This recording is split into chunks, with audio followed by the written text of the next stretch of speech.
Hello, everyone, and welcome to this PipeTalk conversation. We will be looking at two current projects that feature the work of female organists and female composers, specifically a great host of composers and the Amplify Female Composers projects.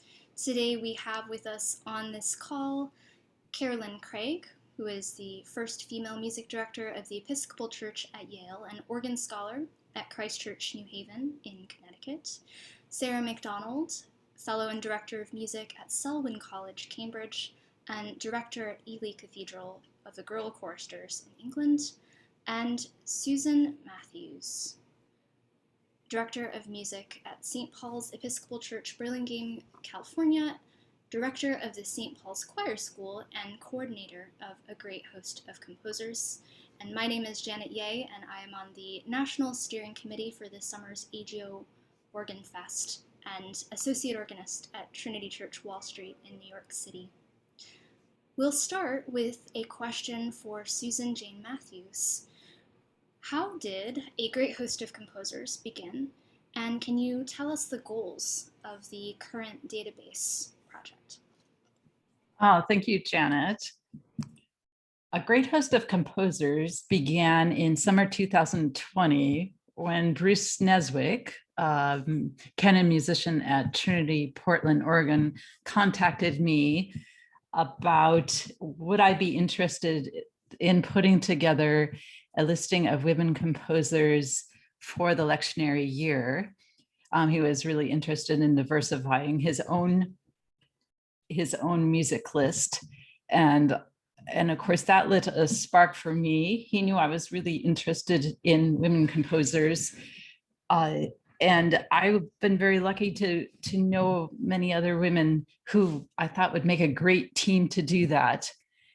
So I'm really grateful to Bruce for that suggestion. It took off. I contacted right away Lynn Lowy and Marissa Hall. And then we kept building the team and added Sarah McDonald and Louise Stewart in England.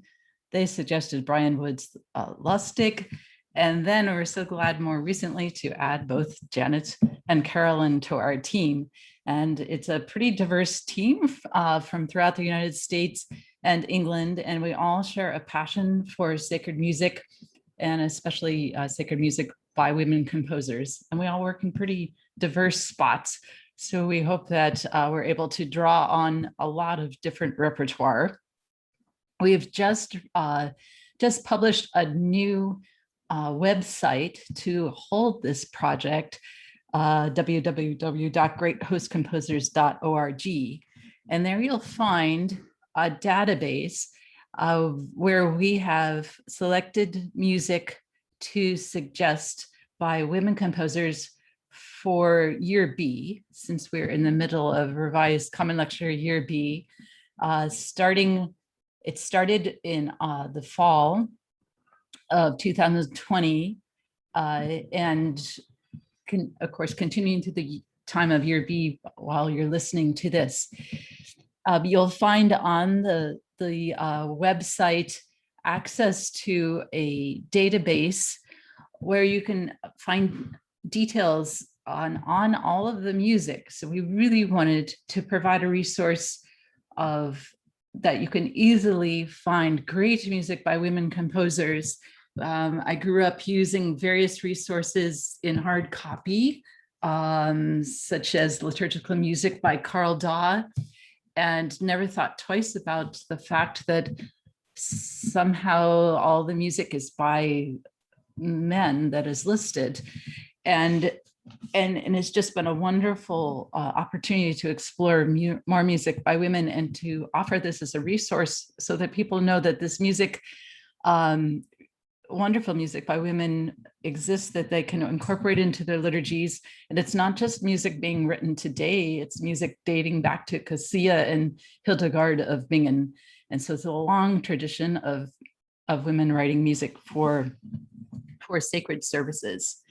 And we contacted the Journal early on, the Anglican Association of Musicians Journal, and they were really supportive in publishing our list starting back in October 2020. And so they've allowed us to publish the list in quarterly installments for the 3 years until we complete the 3 years of the RCL lectionary. That's fantastic. Janet and I are really honored to be contributors to Great Host and have enjoyed using it for our parishes. I love the YouTube links and just how usable it is. So thank you for this amazing resource. I'd like to ask Sarah a couple questions. What are the ongoing professional challenges we face in the way the canon is defined and female composers have been marginalized in the past?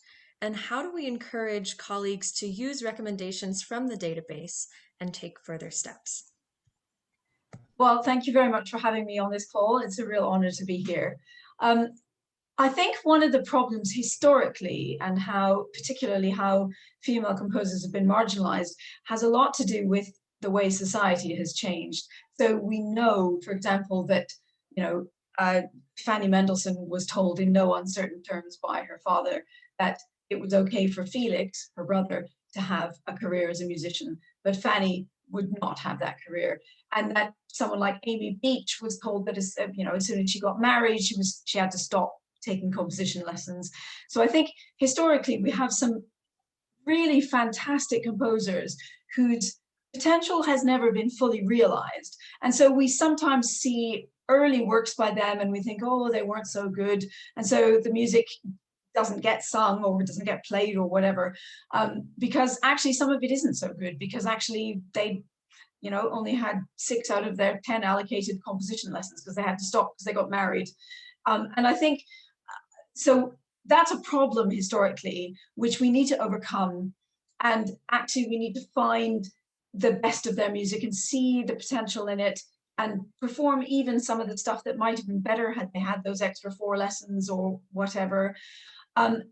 Certainly in the contemporary, as now, nobody's stopping any composition major from having any lessons, whether they get married or not. So actually having the courage to, choose the music written by women who are actually those of us composing regularly for liturgy. We understand about lack of rehearsal time. These days, certainly right now, we understand about how to write for voices. Maybe in the 1960s, a lot of the music was written for professional choirs only. It's hard to do that with a parish choir or with a group of 10-year-olds or whatever. But certainly those of us writing now understand all of that. And actually having the courage to just choose some of that music and have a go, program it. But also the historical stuff, actually. I have loved discovering, the Nunc Dimittis by Amy Beach is an absolute masterpiece. It rivals Holst, anything written at the same time. And then there were also speaking of Holst, so Gustav, obviously everyone's heard of him, but did anyone think of Imogen? Actually she wrote wonderful music and she was fully trained. She was, in the sort of 60s and 70s, she was allowed to be fully educated, and yet still her music is marginalized. Most of it isn't published, which is just unnecessary. It's unfortunate because it's really good music. As for how we encourage colleagues to take further steps, actually we just need people to have the courage to just say, right, well, instead of doing Noble in B minor, I'm going to do a piece by Amy Beach or whatever it is. And it's difficult because, of course, the canon is important, and it's, there's a lot of stuff in the canon that's there because it's actually really good and it needs to be done. And there are probably some things that could be left out of it. I mean, I have to say I'm not a big fan of Harwood and A flat. There's far too many half notes in it, but we could actually find something that's more interesting than that. But then Noble in B minor is a great service. We should be doing it. I wonder, I mean, in the UK, we have a little bit more flexibility because we have daily choral services. And so we can do, 7 services a week. We have time to experiment a bit. It's harder in North America where there's only 1 service a week. And actually it's important that people know about, the singers know and are educated and know about Palestrina and Bird, and it's hard therefore to find room for Aliotti, for example. Whereas here I can do Bird on Monday and Palestrina on Tuesday, and then I can still find room for Aliotti on Wednesday. So maybe one of the things is we just need to put in some weekday services. It doesn't matter whether it's a congregation or not, that's not the point. So find opportunities to sing that music, because actually Aliotti wrote just as good polyphony as Palestrina did, and it's only just being discovered now. It's sort of lain hidden in some conventicle archive until about 6 months ago, So it's a difficult question. But actually, the youth of today, they think about it and they notice when a music list consists of only dead white men. And I'm very fond of plenty of dead white men. I don't mind Bairstow. I love Charles Wood, it's fine. But actually, the younger singers today actually notice when there's some diversity present. And so we need to make sure that that's encouraged.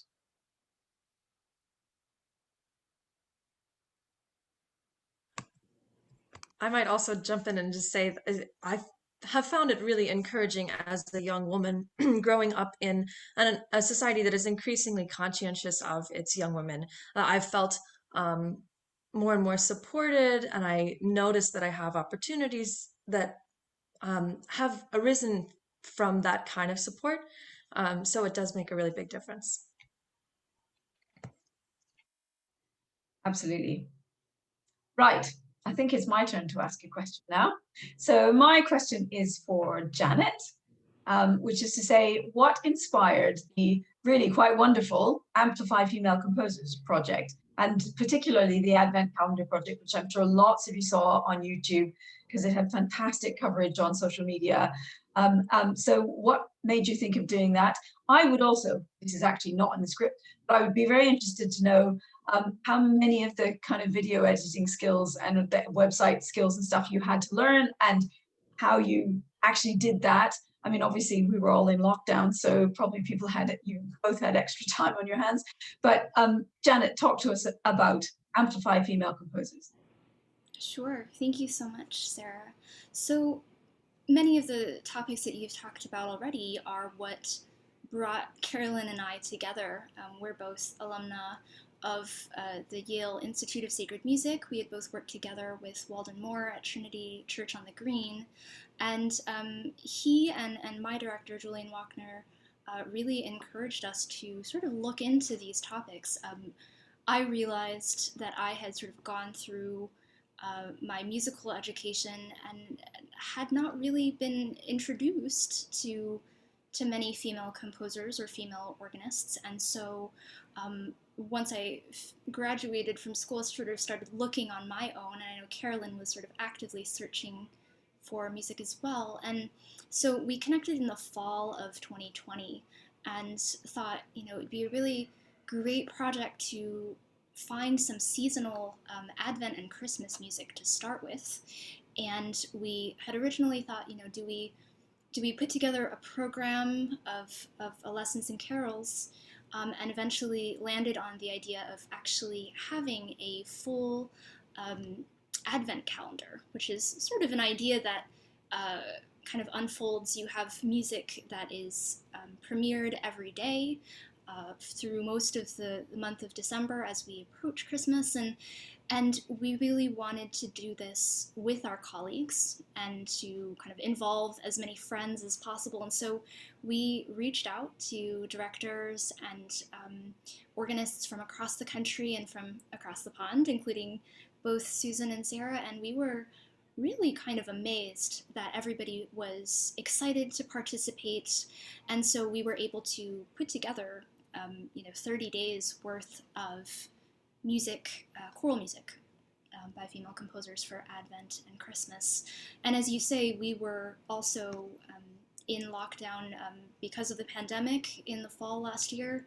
And so one of the really inspiring things that came out of the project, I think, was seeing the ingenuity of all the directors and how they were keeping their programs alive and keeping their musicians and singers and choristers and kids singing and active. So you can kind of look back on that December Advent calendar almost as a time capsule, because we can see some virtual choir videos and some live and distanced performances, some archived performances. But it was really amazing that Carolyn and I sort of were able to build this from scratch, and we were able to kind of harness the power of social media and really get the word out. And we also made a real effort to send resources along to those that we spoke with and invited, so that hopefully they will continue doing this work. And I think it does take quite a bit of intentionality. Sarah, as you were saying, you have to be intentional, and you have to realize that when you program this music, there's a huge benefit to those who sing it, to the kids who see us making those choices, as well as to those who listen and those who explore and hear something new. So we did, go into all of the kind of background work of building a website from scratch and building a YouTube channel, sort of doing all these things using Adobe Premiere Pro to edit all these videos and audio, and exploring copyright law and all sorts of things. But we're really inspired by the good feedback, and so there are more things that we have coming down the pike.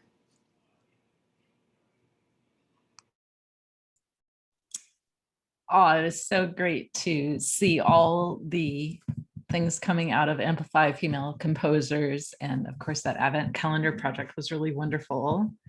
I wondered, Carolyn, could you tell us about the Stations of the Cross and future collaborations? Absolutely, thank you.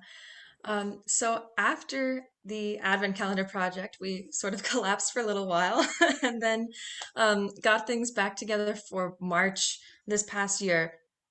We did organ reflections on the Stations of the Cross, and it was presented all as one YouTube premiere. It's still up on YouTube on Amplify Female Composers if you'd like to go listen, or decide what you might want to program for your organ rep next Lent or in other times. The individual pieces, all performed by different organists, matched remarkably well with the text of the Stations of the Cross. Some of them were like specifically Lenten, for example, the Ethel Smythe, O Traurigkeit. Some were more general meditations. So there are things there both for Lent and for other times of the year.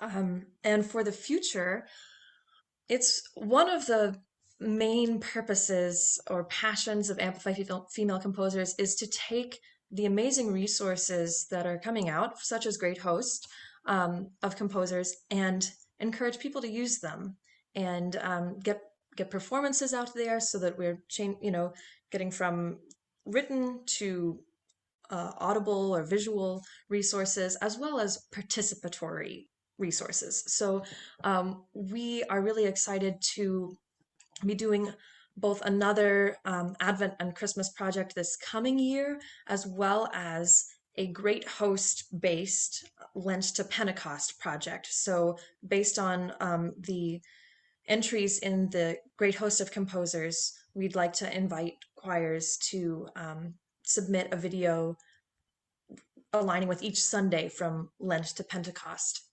So if you would be interested in participating in that, there is a participate form on amplifyfemalecomposers.org in the contact section, and we'd love to hear from you. And I think that's what we have lined up for the proximate future. Okay, well, I am extremely grateful to all three of you, Carolyn, Susan, and Sarah, for joining me today, and for participating in this part of our AGO Organ Fest workshops. And we hope that you'll find these resources helpful from a great host of composers, as well as Amplify Female Composers. And as Carolyn said, please feel free to reach out to us as well. Thank you again so much.